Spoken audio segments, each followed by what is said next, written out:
ไม่มีกันตรงกับวันจันทร์ที่19กรกฎาคมพุทธศักราช2564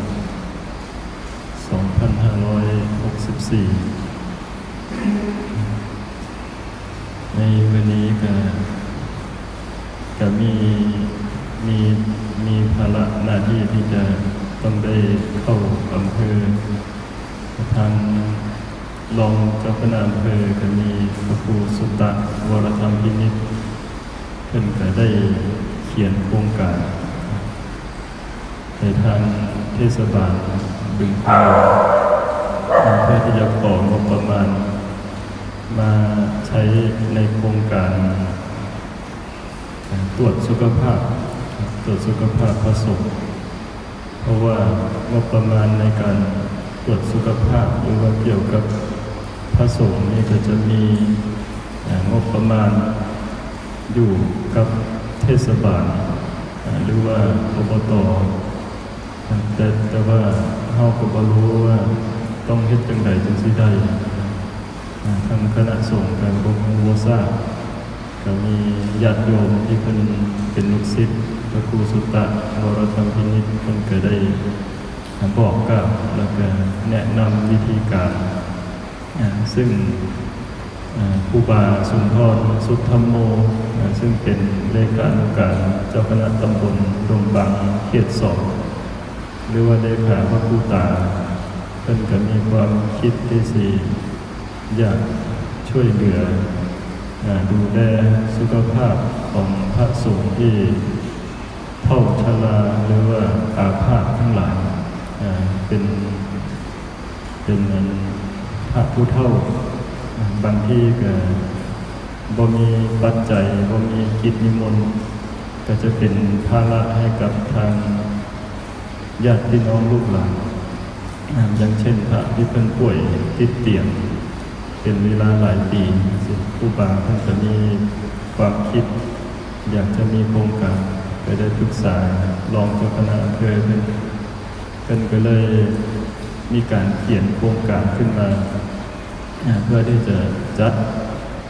โครงการเกี่ยวกับสุขภาพพระสงฆ์และก็จะได้เสนอของงบประมาณจากทางเทศบาลบึงคงหลงก็จะได้ไปเปิดบัญชีเป็นบัญชีเพื่อที่จะให้ทางเทศบาลเพิ่นโอนเงินเข้ามาในบัญชีกรรมการก็จะมีพระครูสุตตะวรธรรมพินิจแล้วก็มีพระครูจันทโชติธรรมธรแล้วก็มีพระสุนทรสุทธัมโม3รูปนี้ที่เป็นกรรมการที่มีสิทธิ์ในการเบิกจ่ายแต่ว่าก็ต้องมีพระครูสุตตะรูปหนึ่งอยู่ร่วมนำกับ2 หรือ 3นี่ก็เป็นงานอย่างหนึ่งที่จะต้องได้ดำเนินการในมื้อนี้แล้วก็อีกอย่างหนึ่งก็คือก็จะได้ไปเบิ่งทางครูบาอาจารย์หรือเพิ่นสิได้ย้ายไปจำพรรษามื้อนี้ก็ได้นัดกันว่าสันจังหันแล้วสันจังหันเรียบร้อยแล้วก็สิได้ไปรับบัญชีธนาคารเงินฝากของวัดแล้วก็เอกสารสำคัญของวัดหรือว่ากุญแจต่างๆที่เป็นส่วนรวมของวัด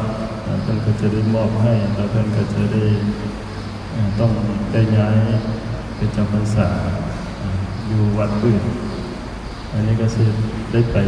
เบิ่งเพิ่นนำส่วนของเรื่องการก่อสร้างเมื่อวานก็มีการปลูกเล็กมัดเล็กดัดเล็กพื้นวิหารชั้นที่2ก็รู้สึกว่าจะใกล้สิแล้วในส่วนของเล็กพื้นวิหารนี่ก็ใกล้สิสมบูรณ์ก็เพิ่มเติมมาก็คือเชื่อมเล็กที่สิรองรับต้นเสาแต่ละต้นเอาเสาไม้มาตั้ง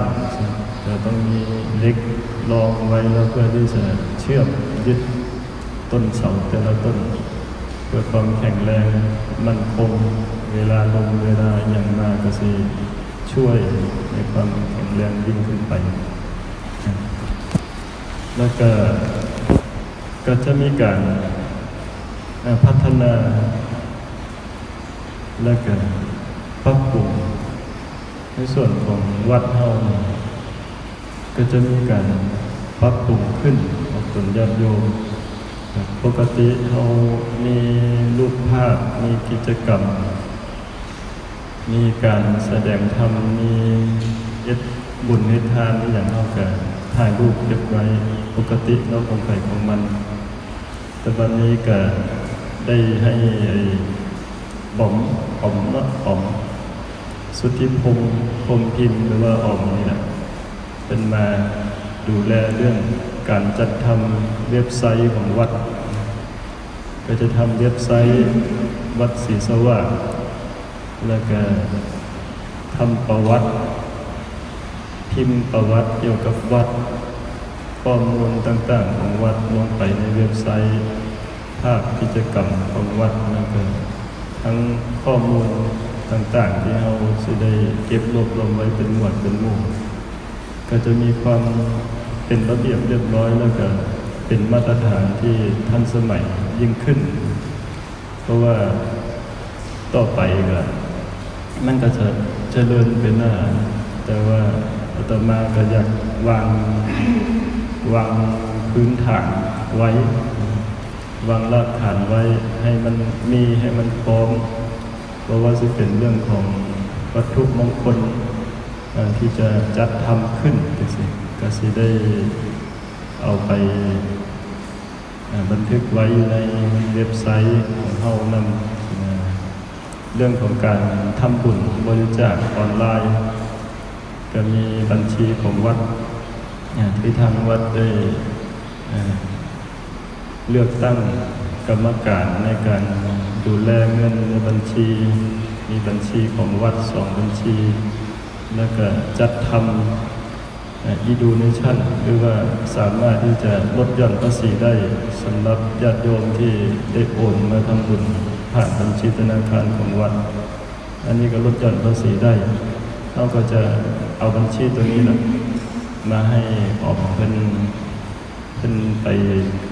แต่งไปเฮ็ดแล้วก็ไว้ในเว็บไซต์อันนี้ก็คิดว่าน่าสิมีการพัฒนากิจกรรมอย่างต่างๆเราก็จะได้เก็บรวบรวมเป็นหมวดเป็นหมู่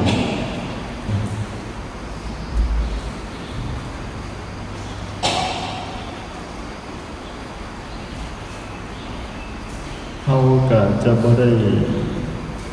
เห็นโดยเฉพาะบ้านเฮาบ้านอื่นแล้วก็คนที่อยู่ต่างจังหวัดหรือว่าญาติโยมที่อยู่ต่างประเทศหรือว่าญาติพี่น้องอยู่ฝั่งลาวก็สิสามารถเห็นข้อมูลของวัดเฮา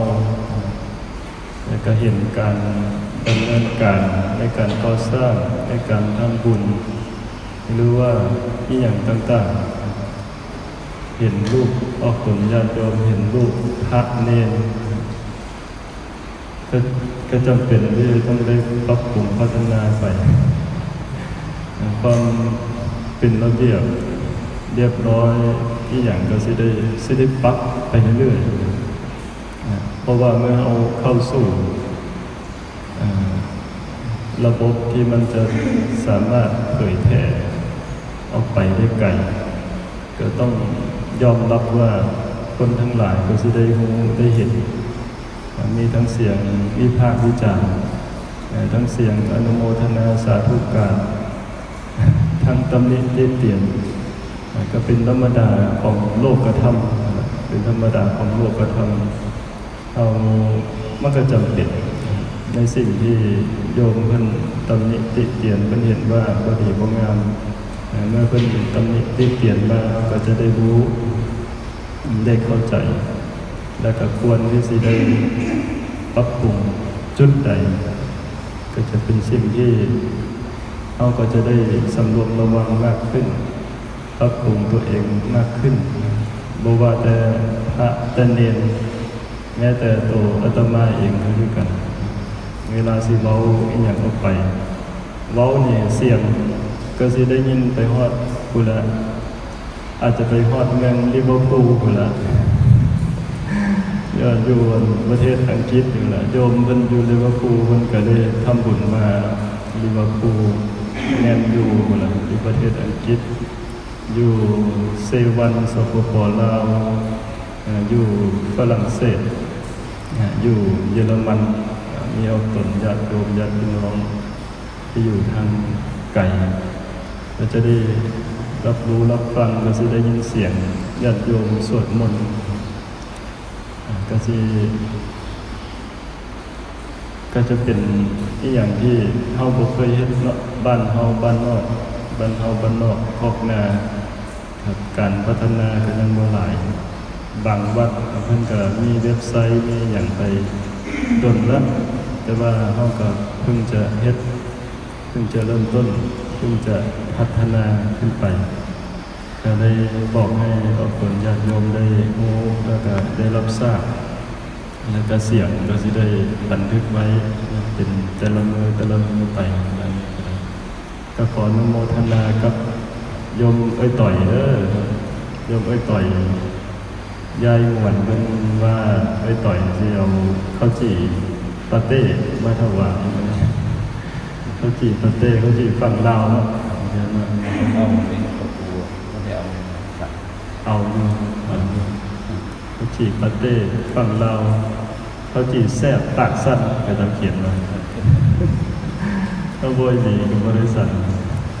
ก็ไปฮอดปากสั้นก็ได้สั่นอันนี้เพิ่นเอามาให้ถวายขออนุโมทนาขอบคุณญาติโยมสุขสุขคนเด้อต่อไปตั้งใจรับพร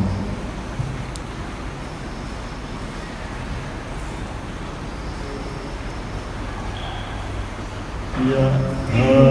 วะริวหาปุราปริปุเรนติสัคครังเอวะเมวะอิโตทินังเปตานังอุปกปปติ